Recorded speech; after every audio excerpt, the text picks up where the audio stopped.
Glória a Deus, graças a Deus, meus amados irmãos. Que alegria, né? Que festa maravilhosa. Estamos aqui juntos com o Hebron para adorar a Deus, tributar a Ele louvor, glórias e honra. Jubileu de Madeira, 5 anos.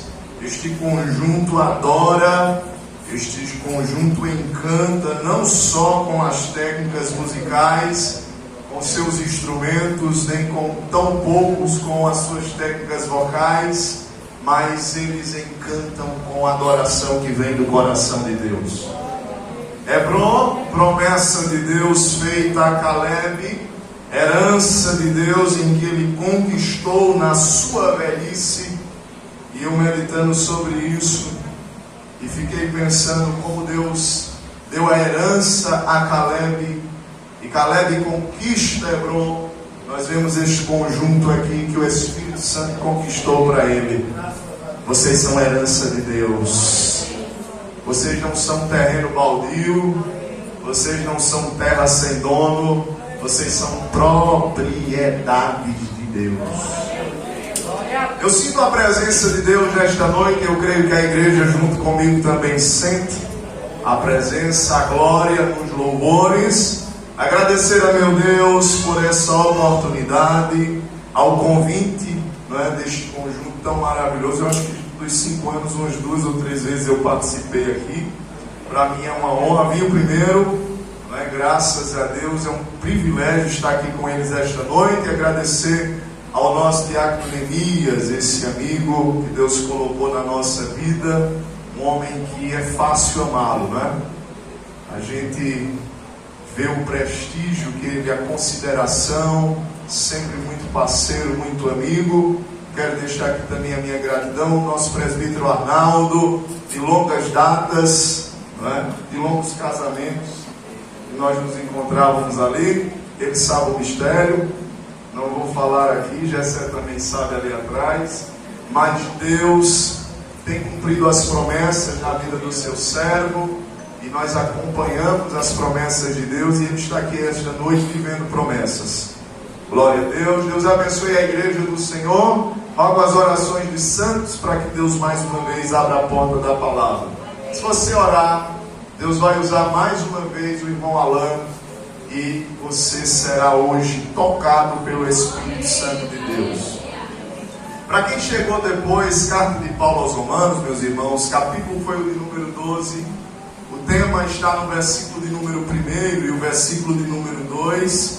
O tema que eles escolheram foram um adorador segundo o coração de Deus. E que peso nesse tema! E como é uma responsabilidade enorme esta noite falar em um tema como esse. Um adorador segundo o coração de Deus.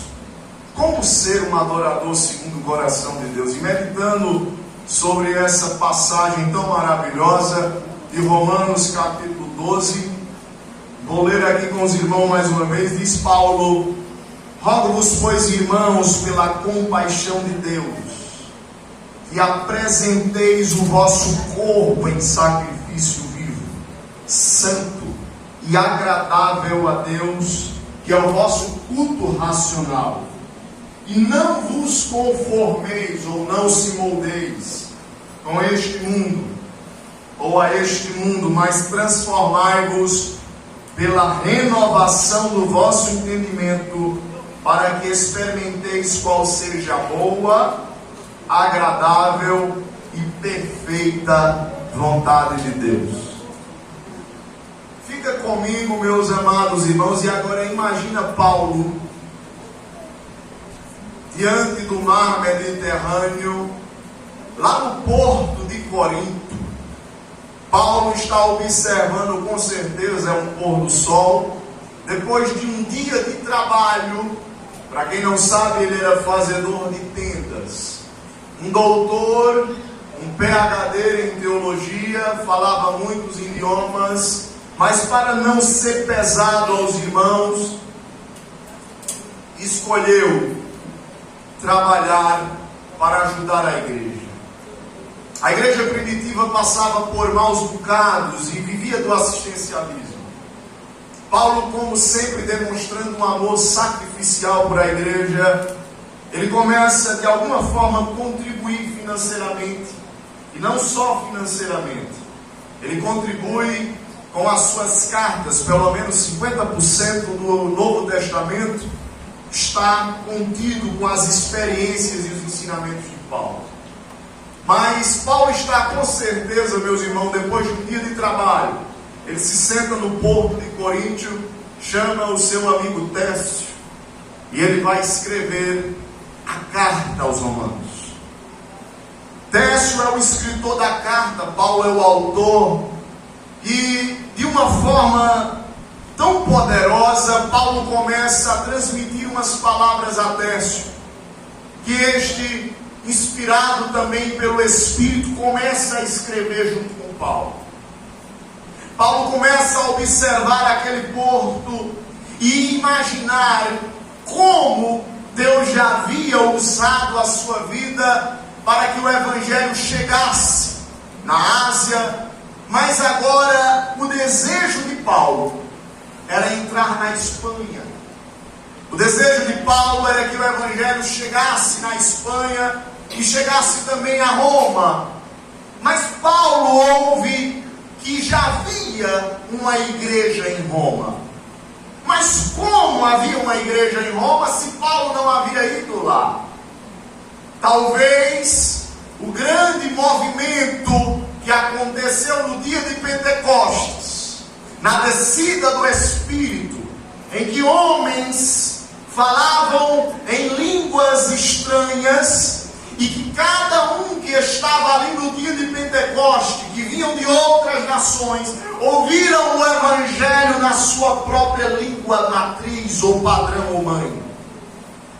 Talvez foi dali que o Evangelho chegou a Roma. Alguns cristãos que foram tocados e avivados por este movimento pentecostal, também chega o Evangelho a esta igreja, aleluia, que está em Roma. Mas a preocupação de Paulo para com a igreja de Roma era a justificação pela fé. A preocupação de Paulo com a igreja de Roma é para que eles se fortalecessem na salvação. E esta salvação só poderia ser pregada ou vivida através da graça, do favor imerecido de Deus. Que eles não caíssem no erro ou no engodo, que eles poderiam ser salvos pelas obras, mas pela fé, porque pelas obras eles não conseguiriam se justificar diante de Deus. O Império Romano, ele era comum na sua cultura e na sua religião, os homens oferecerem sacrifícios aos deuses de Roma e até o próprio César, e assim gozar da misericórdia do imperador. Primeiro, os sacrifícios aos deuses, para depois gozarem da sua misericórdia. Primeiro, Roma ensinava que eles precisavam oferecer o que eles tinham de melhor aos deuses de Roma, para que talvez os deuses se agradassem deles. Mas aqui Paulo muda o discurso.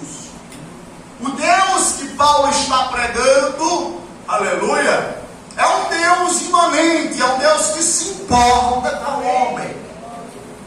E ao invés de a ordem começar do sacrifício para alcançar a misericórdia, Paulo começa o capítulo 12 dizendo: rogo-vos, peço-vos pelas misericórdias de Deus, que apresenteis o vosso corpo. Peraí, ainda pregador, mudou, inverteu, é porque o Evangelho é isso.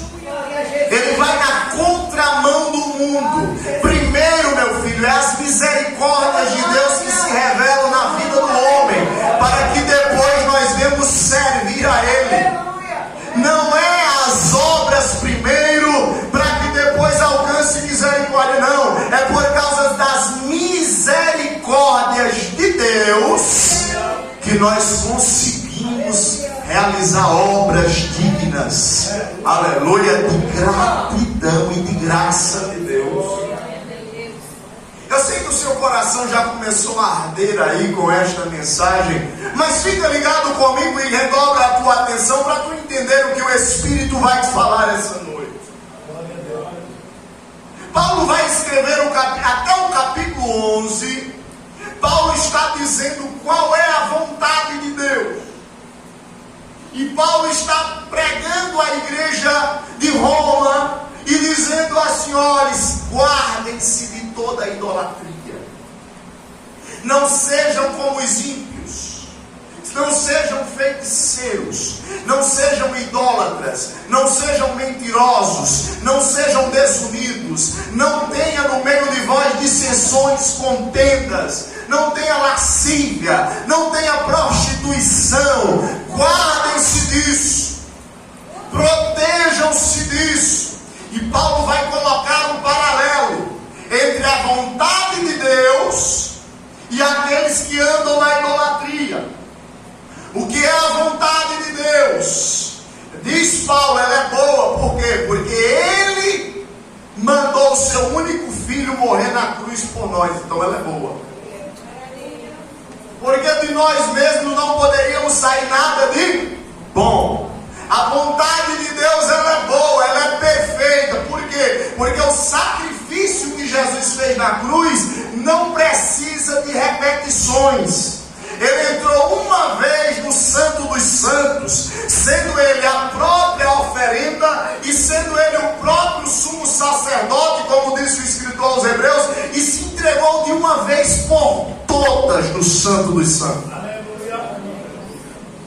Não precisa, aleluia, mais ninguém morrer na cruz, porque a salvação só viria através do derramamento de sangue, e sangue inocente.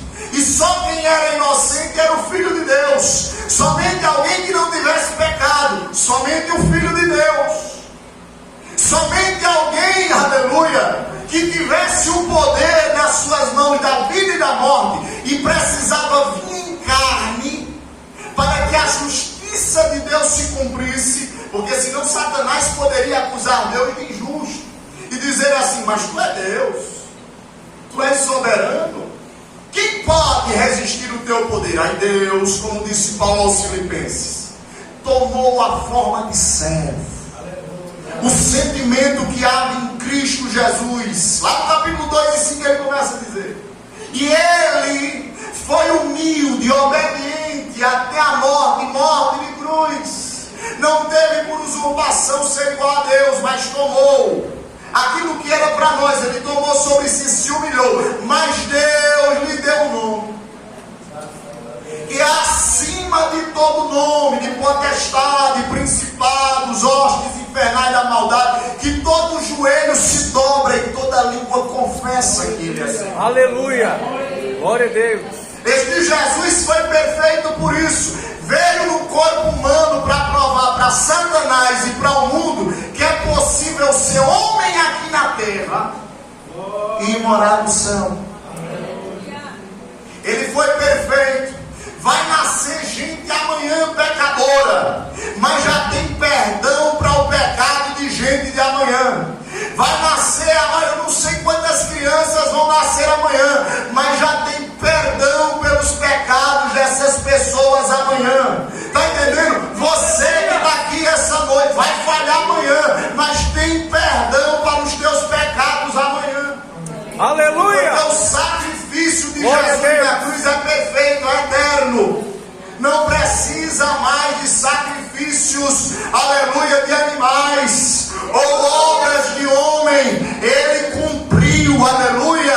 É perfeito, é bom esta vontade de Deus, porque Jesus pagou o alto preço por nós na cruz. Aleluia! Se um homem bom ou caridoso quisesse morrer na cruz, mesmo assim ele não poderia salvar ninguém.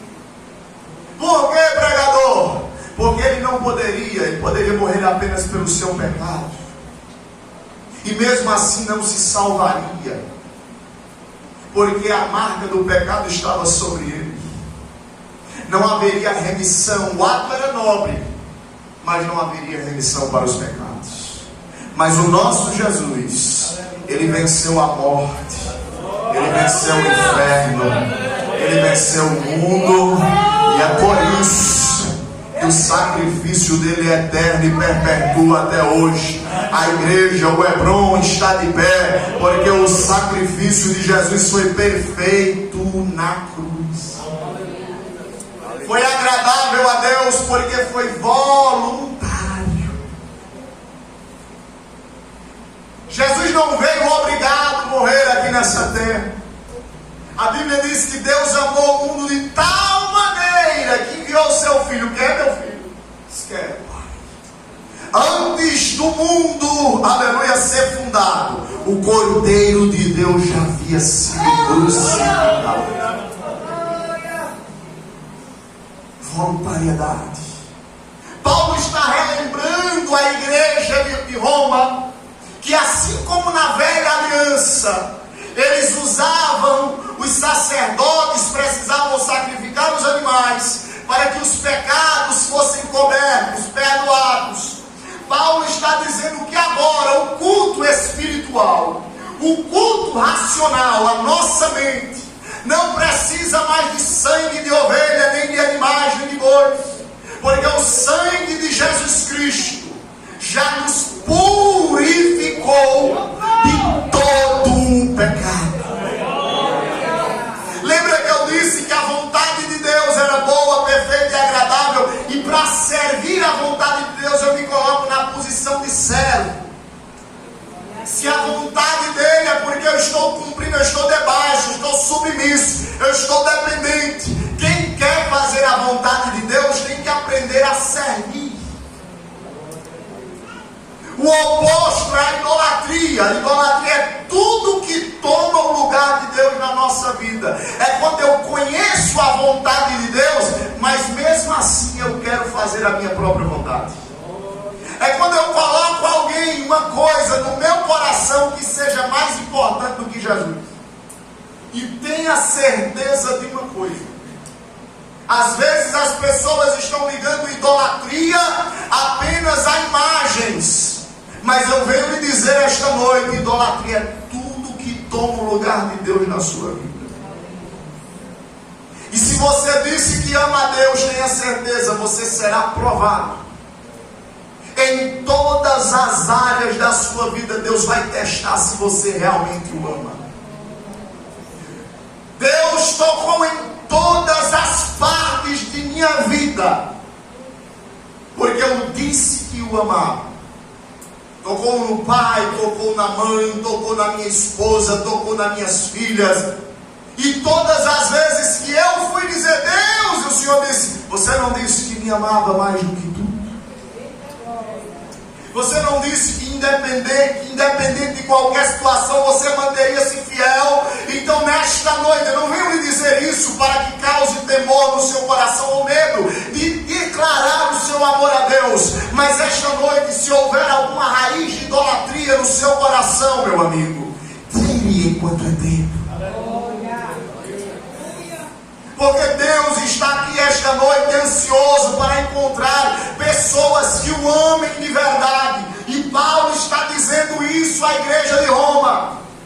Aonde, pregador? Quando ele está falando isso: rogo-vos, pois, irmãos, eu estou pedindo a vocês as misericórdias. O que é misericórdia? É tratar o outro como ele não merece. A misericórdia é não dar ao outro, aquilo que ele merece. Porque nós merecíamos a condenação. Nós não merecíamos ser perdoados. Nós merecíamos ir para o inferno, porque foram os nossos pecados que crucificaram o Filho de Deus. Mas ele, por misericórdia, com um olhar de compaixão, com um olhar das entranhas, não nos deu o inferno. Não, aleluia. Nós não merecíamos perdão, mas ele nos perdoou. Nós não merecíamos ser salvos, mas ele nos salvou. Nós não merecíamos ser perdoados, mas ele nos perdoou. Isso é misericórdia. Aí Paulo está dizendo à igreja de Roma: ei, se lembrem, pelas misericórdias de Deus, pela compaixão de Deus, apresentem o vosso corpo em sacrifício.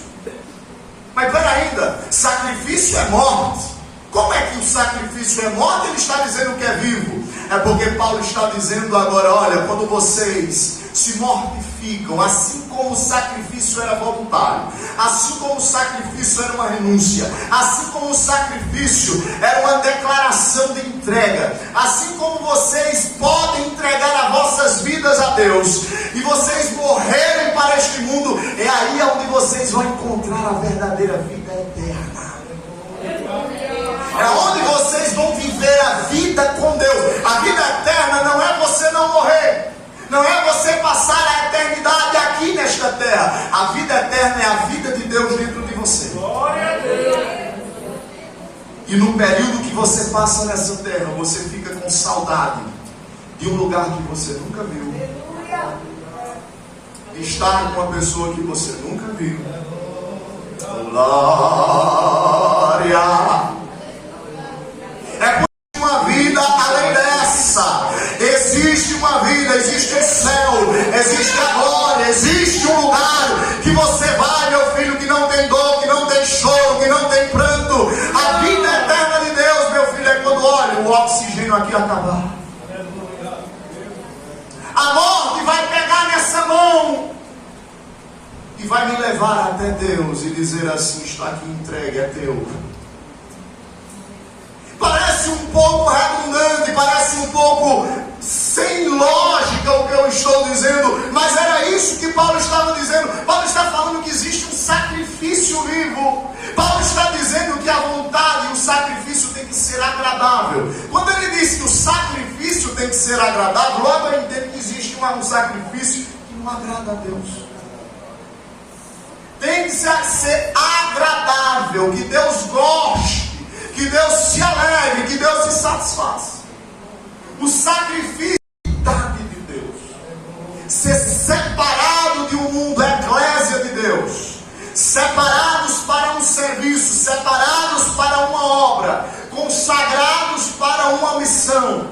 Ele está dizendo que vocês, nós que estamos aqui esta noite, a santidade de Deus não pode ser através de sacrifícios por medo, não pode ser por ignorância, mas tem que ser agradável.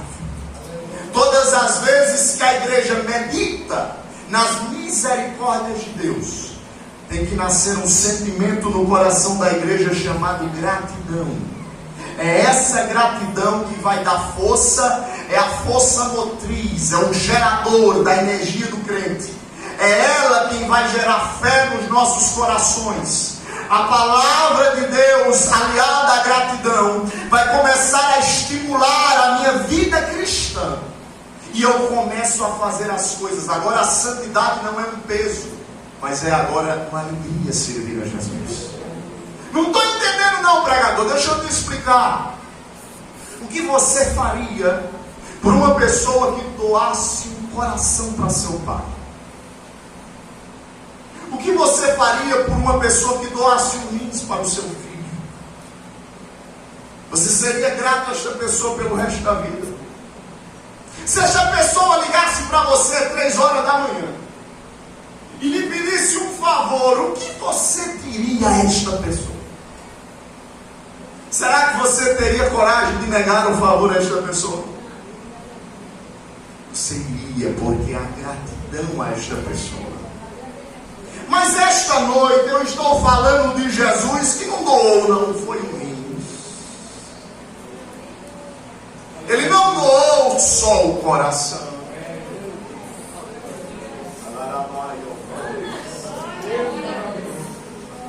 Ele se doou por mim e por você naquela cruz.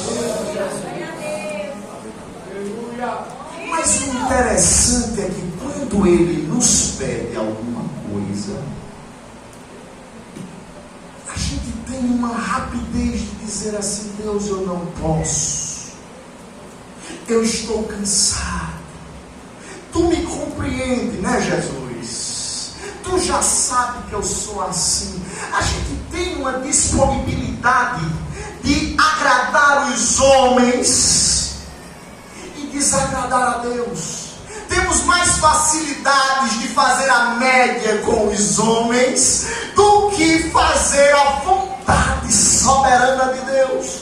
Mas eu sei que nestes 5 anos de Hebron, Deus vai mudar o quadro, vai mudar o jogo. E você vai começar a dizer não, aleluia, para aquilo que desagrada a Deus. E vai se prontificar quando Jesus te disser assim: ó, eu tenho um plano para a tua vida. Eu tenho um chamado para você. Aleluia! Eu tenho certeza que agora, quando Ele te chamar para orar de madrugada, você vai pensar 2 vezes. Porque aquela cruz era para você. Aquela cruz era para teu filho, era para teu pai. Aquela cruz era para tua mãe, meu filho. Aquela coroa de espinhos de 5 centímetros cada espinho era para você. Aqueles cravos de 10 centímetros que entrou em Jesus nas suas mãos e seus pés era para você. Aquela madeira de 80 quilos que ele carregou pela senda espinhosa até chegar no Monte Calvário era para você. Era para vocês. O chicote de azorrague de 40 chibatadas com pedaços de navalha, de pregos, de ossos que um carrasco usou para bater em Jesus, que saía tiras de couro e de carne das suas costas, era para você, era para o seu filho. Quando eu penso que isso era para minha filha Mariana,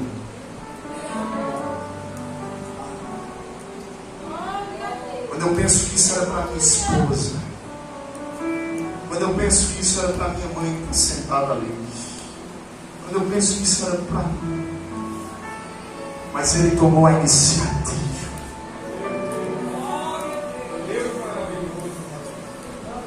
Você não estaria aqui esta noite, mas Ele foi até o fim por você. E era isso que Paulo estava dizendo à igreja. Assim como Ele foi até o fim por vocês,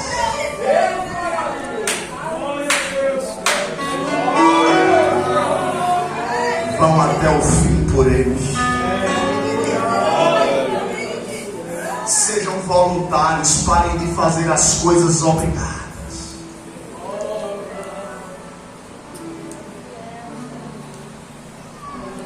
Deus quer sacrifícios voluntários.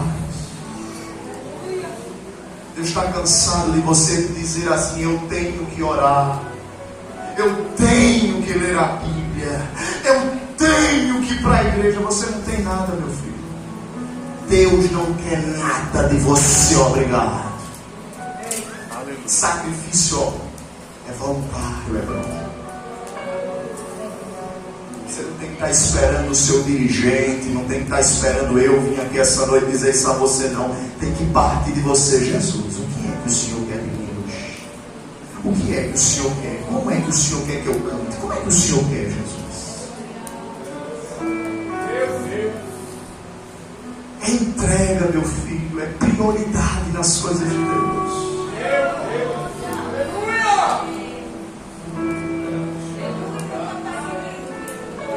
E falando sobre prioridade, o irmão Denilson que estava orando aqui, ele orando tão fervorosamente, e o Espírito Santo de Deus soprando ali no meu ouvido, dizendo: são homens como este que eu estou procurando. E o Senhor dizia: irmão Denilson, permita-me dizer em frente à igreja. O Senhor dizia que o desejo que arde nesse teu coração, que as coisas deste mundo, até mesmo os trabalhos, tu fica pensando em cada momento que está na presença de Deus. Como tu ama tudo isso aqui. Mas vai chegar o dia, viu, que eu vou cumprir aquela tua promessa. E tu vai viver só pra mim. Tá difícil, mas eu estou te poldando e te lapidando a cada. E o Espírito está te dizendo: não desiste. Continua. Avança.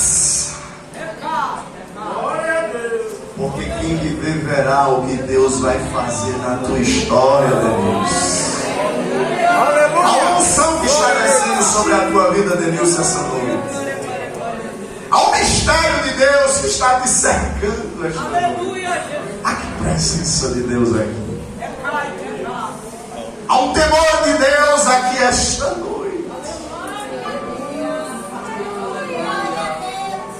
Paulo está dizendo tudo isso, eu não vou mais adiante. Mas de repente Paulo vê uma borboleta. E olha para Técio e diz assim: ô Técio, tu já viste como essas borboletas são lindas?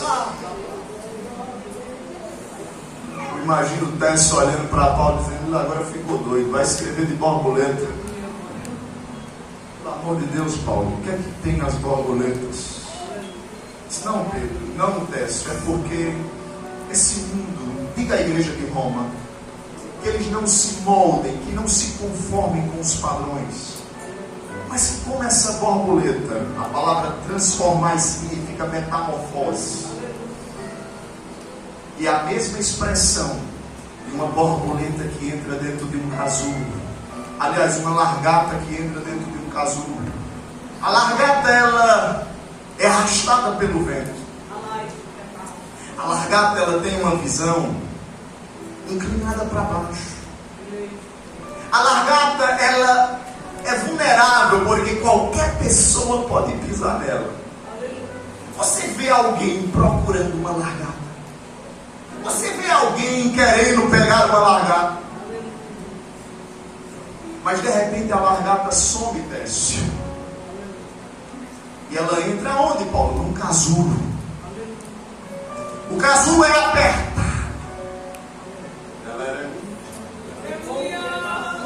Quem está comigo já se ligou. O casulo é quente.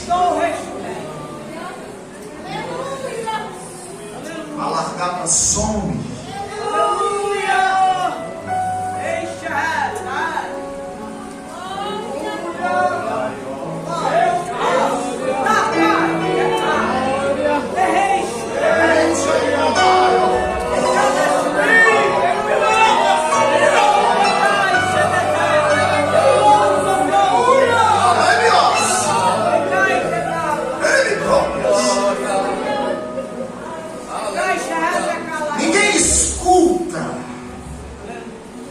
Mas o casulo começa a rachar e a se quebrar. E de repente a largata agora se transformou numa borboleta. Ela não se conformou, Técio, em ser largata, mas ela se transformou nesta linda borboleta. Assim, Técio, é o Evangelho. Quando o homem está sem Deus, querendo se justificar, ele está como essa largata vulnerável, está em perigo, a sua visão é apenas inclinada, ele só enxerga poeira, ele tenta dar passos largos, mas o passo da largata é curto. Mas e agora, Paulo? Agora, depois que ele entra no casulo do Evangelho, que é quente e apertado, Pérez.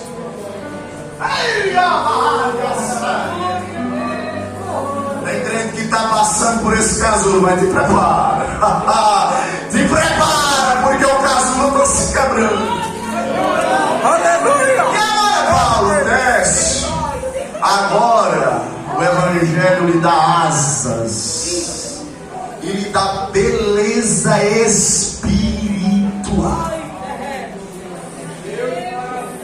Agora a borboleta, ele tem agora visão ampliada. Ele agora voa para onde ele quer. Não está mais sujeito aos perigos desta vida.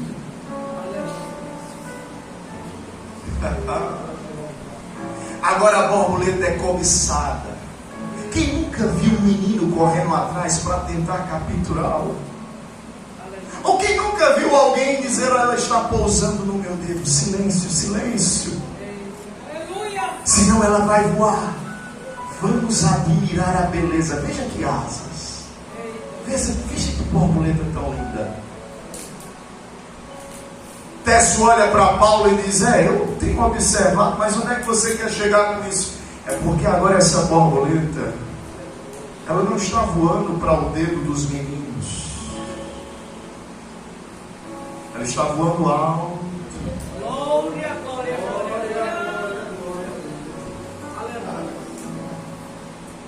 A igreja sabe em que dedo esta borboleta está pousando esta noite.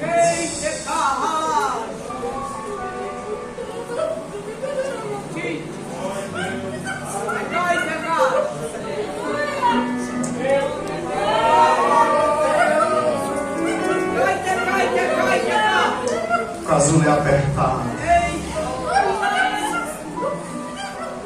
O casulo é solitário. Mas tu vai voar tão alto e tu vai pousar no dedo de Deus.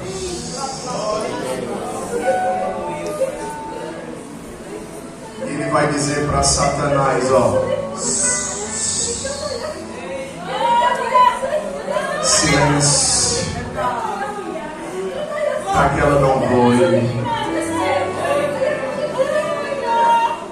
Vai dizer para o mundo,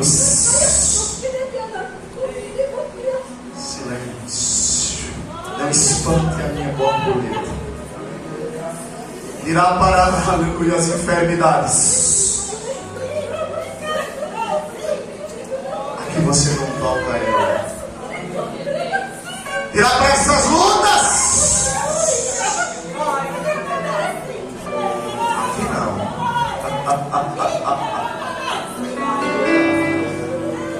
Voa alto, borboleta. Estás voando.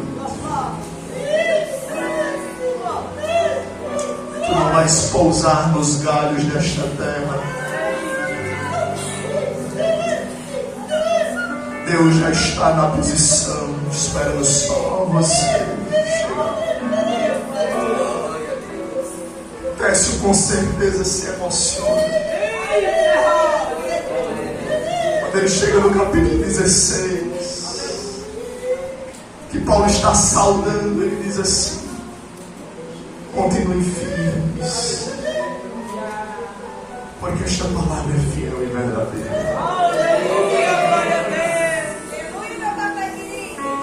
O pôr do sol, Paulo está escrevendo Romanos.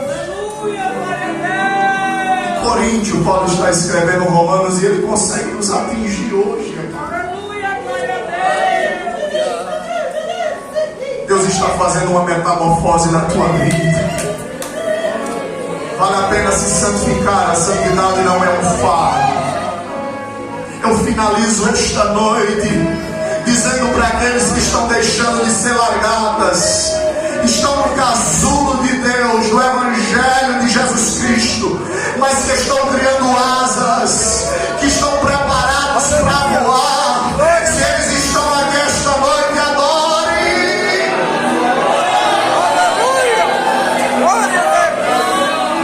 Chora, meu filho.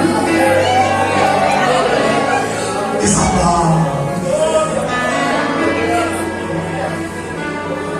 eu vim esta noite te dizer: a minha vontade ela é boa, ela é perfeita, ela é agradável na tua vida. Eu estou te preparando, eu estou te moldando, eu estou te amadurecendo. Tu és minha borboleta e eu ando contigo na ponta do dedo. Ergue a sombra, ergue a mandação, que é só eu que estou sentindo. Sinta esta graça de Deus.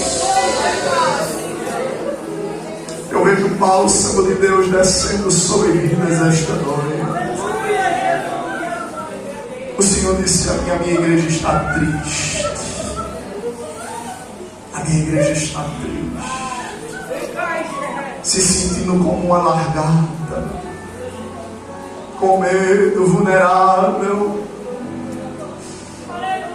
sendo arrastada pelo vento. Mas diga à minha igreja que hoje a metamorfose chegou para mudar a história. Se tem alguém aqui esta noite que está se sentindo como uma largata vulnerável, o Espírito Santo de Deus está te chamando. Eu quero te fazer uma borboleta tão linda, tão linda, tão linda. E o engraçado é que cada borboleta tem as suas asas traços únicos. Nenhuma borboleta é igual a outra. Aleluia! Está entendendo? Ninguém é igual a você, meu filho. Ninguém é igual a você, Serafim. Ninguém é igual a você, Hebron.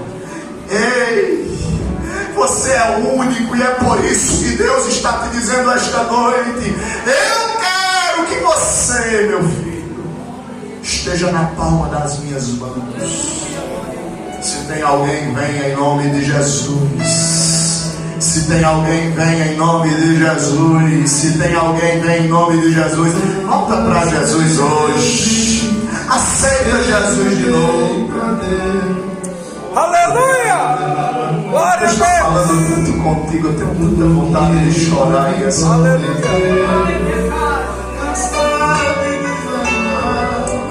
Ah, se tu pudesse ver as asas que Deus está te dando.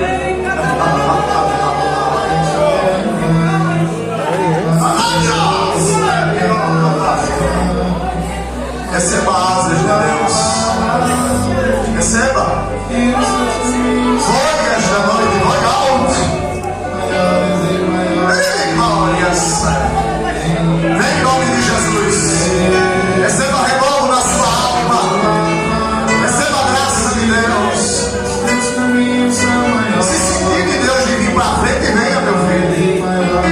Se quer receber de Deus, venha. É esse salário que eu vou mandar há 5 anos de presença. E se mantenham unidos, fortalecidos. Vocês não são mais largados.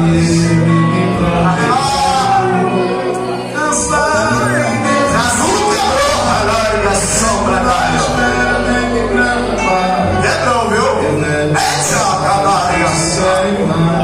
Tu vai ver o que Deus vai fazer na tua vida. Tu vai ver o que Deus vai fazer na tua história. Se prepara, viu? Parece pregação, aleluia, conversa de pregador, que quer animar, mas eu não estou te dizendo nada de mim.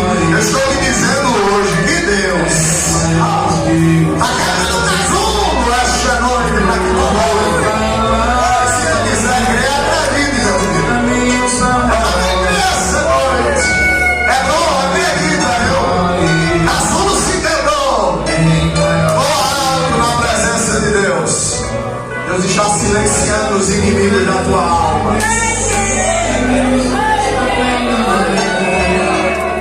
As tentações, ó, o pecado,